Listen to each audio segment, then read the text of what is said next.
CSAM has been a topic of conversation since Apple recently announced that they will be enabling scanning for child sexual abuse materials on iOS devices. My co-host Ben Yellen and I have an in-depth discussion about this topic with David Derajotis of Burns & Wilcox on this week's episode of Caveat, our weekly privacy, surveillance, law, and policy podcast. Since it's such an important topic, we thought we would share this episode with our daily podcast listeners, and you'll find it in your podcast feed before Wednesday's daily episode. We hope you'll join us and have a listen. And now, a message from our sponsor, CyberReason. They're coming for it. Your personal data, your intellectual property, your business. Cyber attackers are working to take what belongs to you and holding you to ransom. Defenders don't fear ransomware, they end it. With CyberReason, defenders detect and stop ransomware that even others miss every time. A promise backed by a $1 million breach warranty. At CyberReason, they don't fear ransomware, they end it.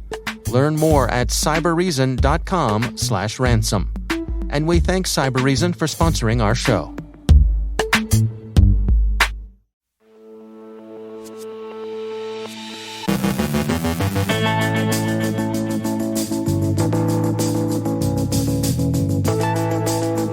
Politically motivated hacktivism in Belarus, the Taliban's data grab in Afghanistan, 4 rising ransomware operations. Mike Benjamin from Black Lotus Labs on UDP reflectors. Our guest is Chris Grove of Nozomi Networks with insights on OT and IoT security. And the White House says concrete announcements are expected after today's meeting on cybersecurity with industry leaders. So we're staying tuned.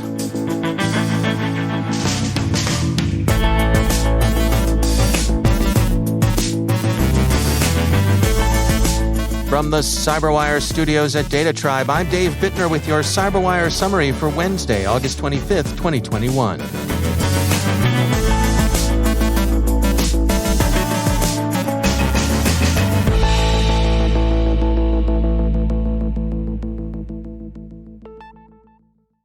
We've recently seen episodes of what appear to be politically motivated hacktivism in Iran, evidently intended to discredit or otherwise inconvenience the government of the Islamic Republic. At least 2 groups, Indra and Adalat Ali, have claimed credit for actions against, respectively, support systems for passenger rail and closed-circuit television feeds at a prison. Other groups have appeared in other countries. Dissident hacktivists appear to have intensified their efforts against the government of President Lukashenko.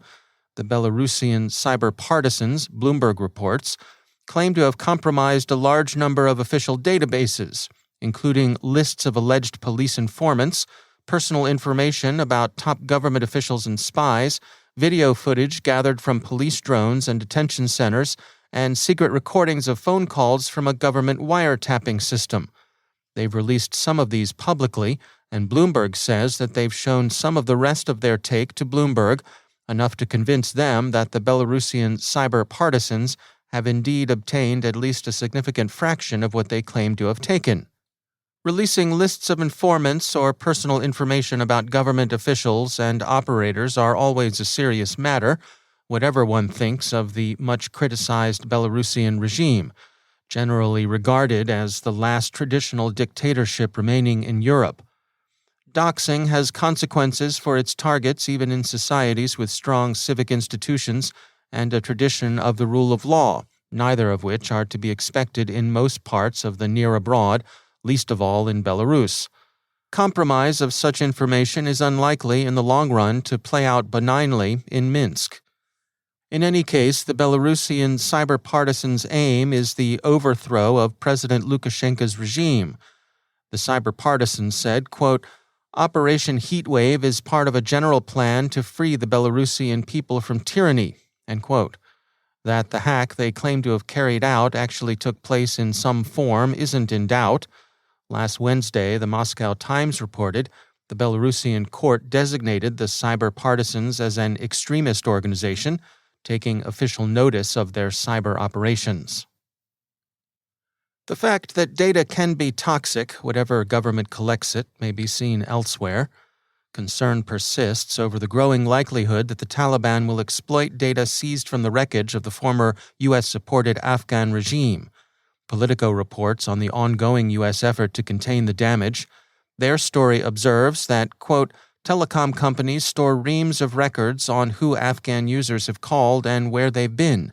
Government databases include records of foreign-funded projects and associated personnel records, and stashes of biometric data like fingerprints make people easy to identify, end quote. Much of this data, the biometrics aside, which are of a different nature and more directly related to security and intelligence, are of the sort routinely gathered in the ordinary course of doing business. Telcos keep call records, for example, and project managers have to account for how they're spending their resources and on how their projects are doing with respect to cost, schedule, and performance. Even the U.S. had to scramble to either destroy or evacuate records it held on the ground. It's unlikely that the former regime even reached the point of scrambling, and the Taliban is thought unlikely to show restraint and exploitation of whatever it can collect. Palo Alto Network's Unit 42 describes 4 rising ransomware operations: Hive, Hello Kitty, Lockbit 2.0, and Avos Locker.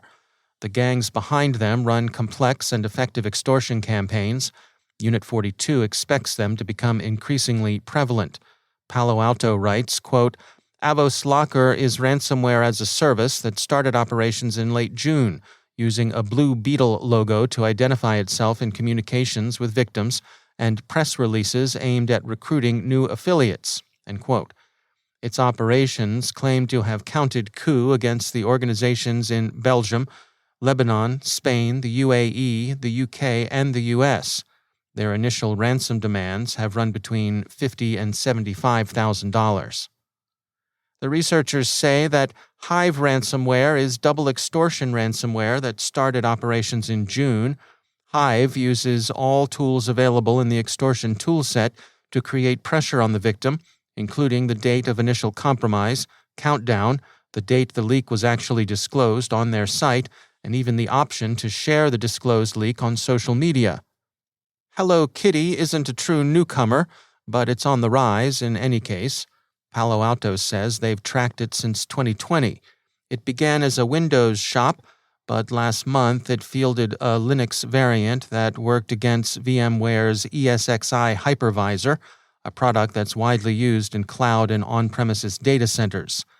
Hello Kitty asks for a lot, as much as $10 million, but the researchers say the gang has so far been paid only 3 times, and that their total take has amounted to around $1.5 million. Lockbit 2.0 is the venerable operator, coming in at a positively hoary, by gangland standards, 3 years of age. Like Avos Locker, it's a ransomware as a service provider. Palo Alto regards their marketing to potential new affiliates as particularly slick. They claim 52 victims among organizations located in Argentina, Malaysia, Australia, Brazil, Switzerland, Germany, Italy, the U.S., Mexico, Belgium, Austria, Romania, and the UK. U.S. President Biden has convened a meeting of industry leaders at the White House for discussions of ways of improving cybersecurity. According to the Washington Post, participants include the CEOs of Apple, Amazon, and J.P. Morgan Chase, as well as CEOs from major insurance, energy, and water companies. Representatives of computer education not-for-profits are also attending. The meeting has been planned for a month, and administration sources tell The Record that, quote, you will definitely be seeing a set of concrete announcements.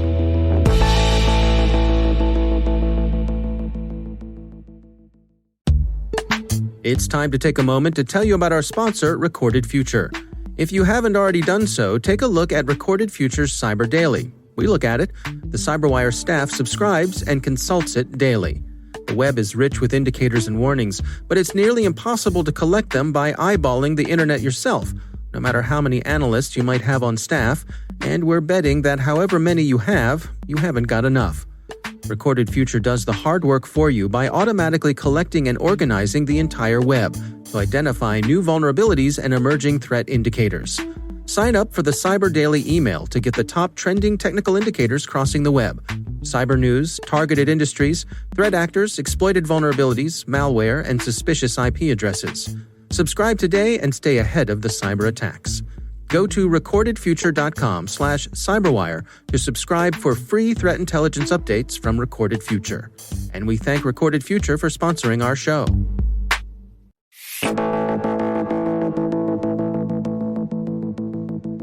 The team at Nozomi Networks recently released the latest version of their IoT Security report, reviewing the incidents and trends they've been tracking in the first half of this year.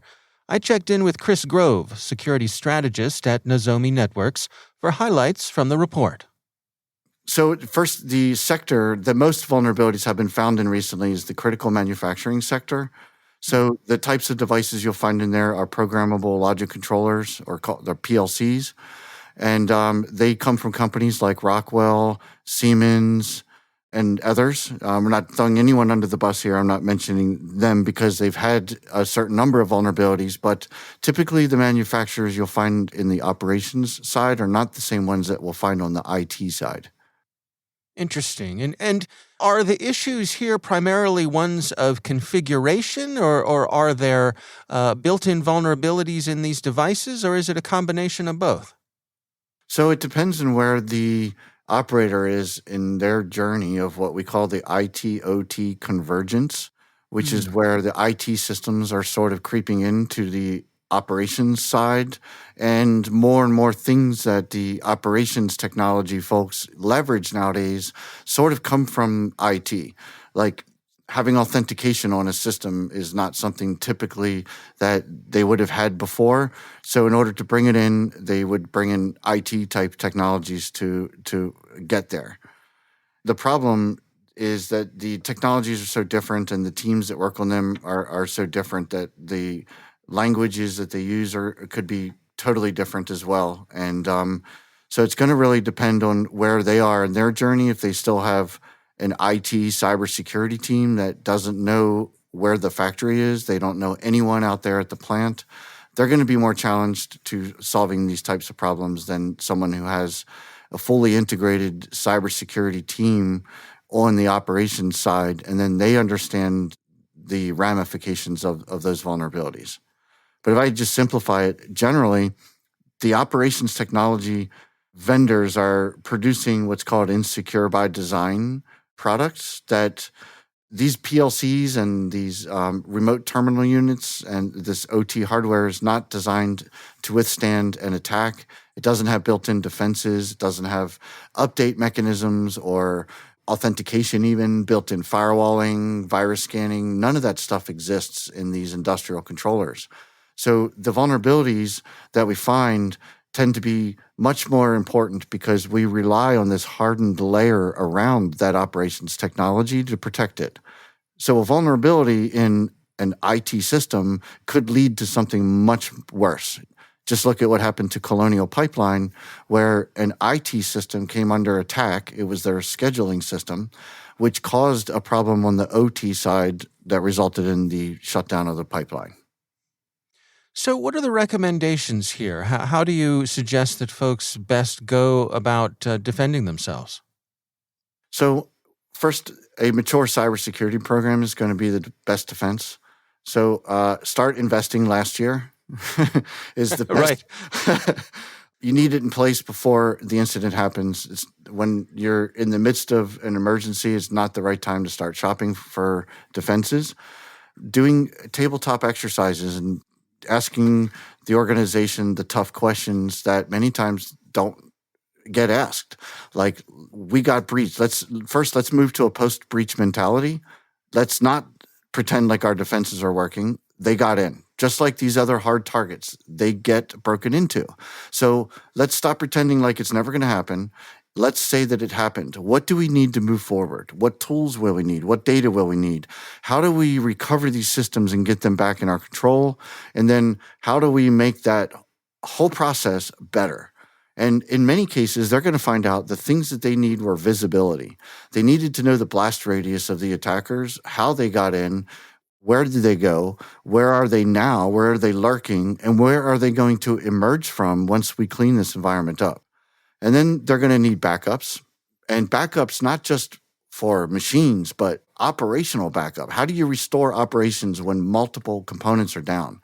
And that's a little bit more than just putting data together. That's restarting a complicated machine. And then SaaS, software as a service. But the number one thing organizations can do is really move to that post-breach mentality. Stop pretending like the defenses will always be there. We have to start thinking that the attackers are here today. We just haven't detected them yet. And whether it's nation-state actors or whether it's ransomware operators, their sophistication is much higher now than it used to be. And it's not a matter of if, it's a matter of when. So we have to really start preparing for that day. That's Chris Grove from Nozomi Networks.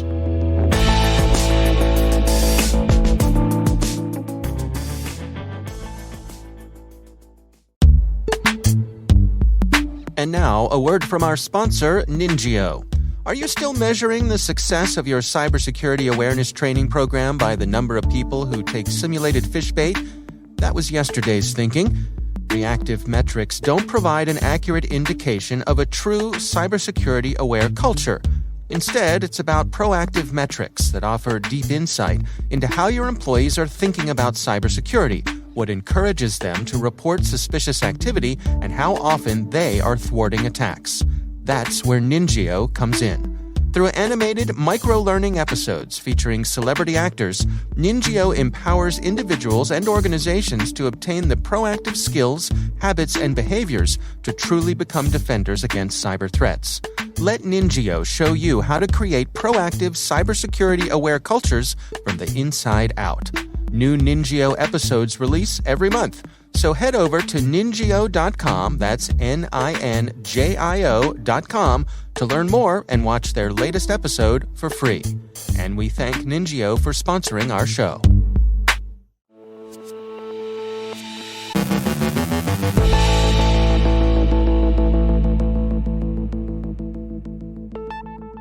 And I'm pleased to be joined once again by Mike Benjamin. He's the Vice President of Security and head of Black Lotus Labs at Lumen Technologies. Mike, it's always great to have you back. I wanted to touch base with you today on something we've been seeing a bit more in the news, and that's ransom Ddos. A little bit different. First of all, can you give us a little background and describe to us, how do you define ransom Ddos? Yeah, absolutely. So the ransom DDoS space, or you'll also hear it called DDoS extortion, just to remove confusion with ransomware, really is in a place where an actor threatens to, or actually does, denial of service attack you as the victim, and then demand money to not do it again. And so either by just the risk of it occurring or the proof that they can do it, they're hoping that you pay them financially to avoid further outage or further impact to whatever it is they're trying to knock off the internet. Now, is this a new thing? I have a recollection of hearing of this sort of thing in the past. Unfortunately, it's not new. We've been tracking this for a number of years, and most recently, in the late summer last year, there was a large resurgence of this occurring. And really what's changed throughout time is whether they launch attacks, how big they are, how much money they ask for, things like that. So last year was unique that they were attacking the vast majority of the time. In years past, we had just seen them threaten. And this year, after a lull throughout the winter, we're seeing it come back. And again, they're attacking. And so rather than just sending an email and hoping they make a few dollars, they are causing impact and they are launching attacks. And so similar to the campaigns we saw last year, but like you said, it did occur and then it stopped and now it's back again. And what's going on in terms of being able to figure out who might be behind this? Well, the work that we do at Black Lotus Labs, we are using network data in order to trace back where attacks come from. And that's true of malware, it's true of accessing a remote access Trojan, whatever it is, but also true of denial of service attacks. And so we work with other network providers and we try to find where the origin of an attack is. And some attacks are straightforward because they come in an unspoofed manner, very often from a Linux system of some sort, often an IoT device or an IoT DDoS botnet. But in some cases, or the most common these days, is coming from a spoofed origin. And so it does require a little bit extra work in order to find where that spoofed origin is. And then to work with whatever that sort of stub of the internet is, that first front door into the internet, to make sure that they're deploying anti-spoofing technology and making sure that first entrance can't allow that packet into the internet. When it comes to the DDoSing itself, what's the scale that we're talking about here?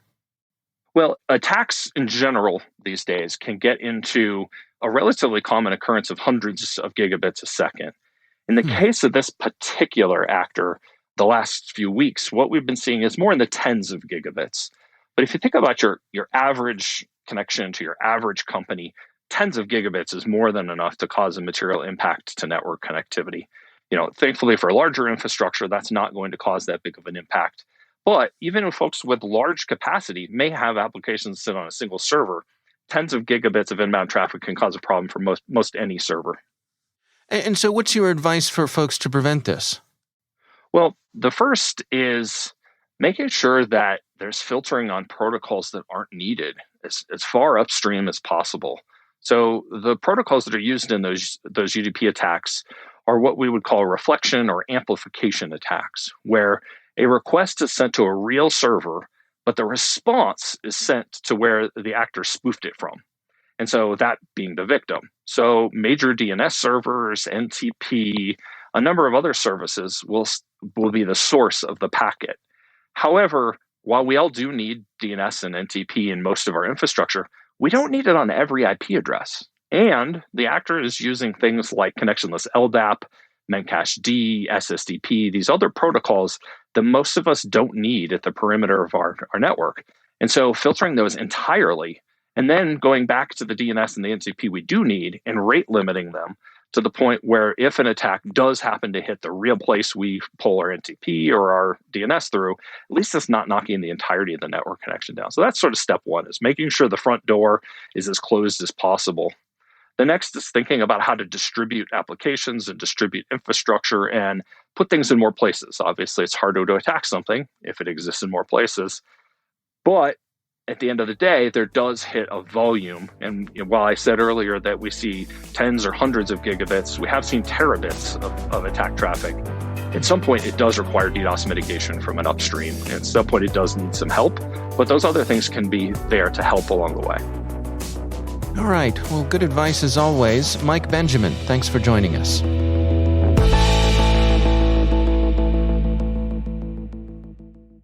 Thanks to all of our sponsors for making the CyberWire possible. And speaking of sponsors, stay tuned for a message from our sponsor, ExtraHop.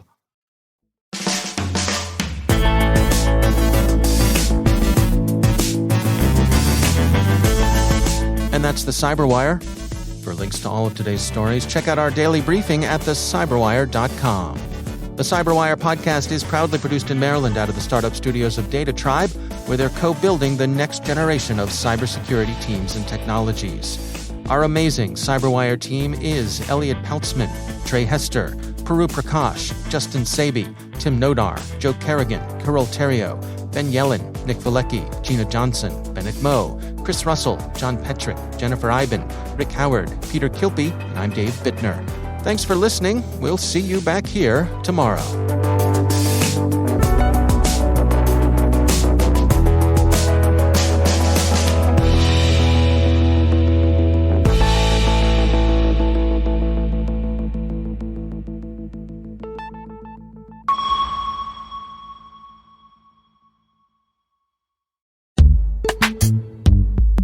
And now, a word from our sponsor, ExtraHop, stopping advanced threats with network detection and response.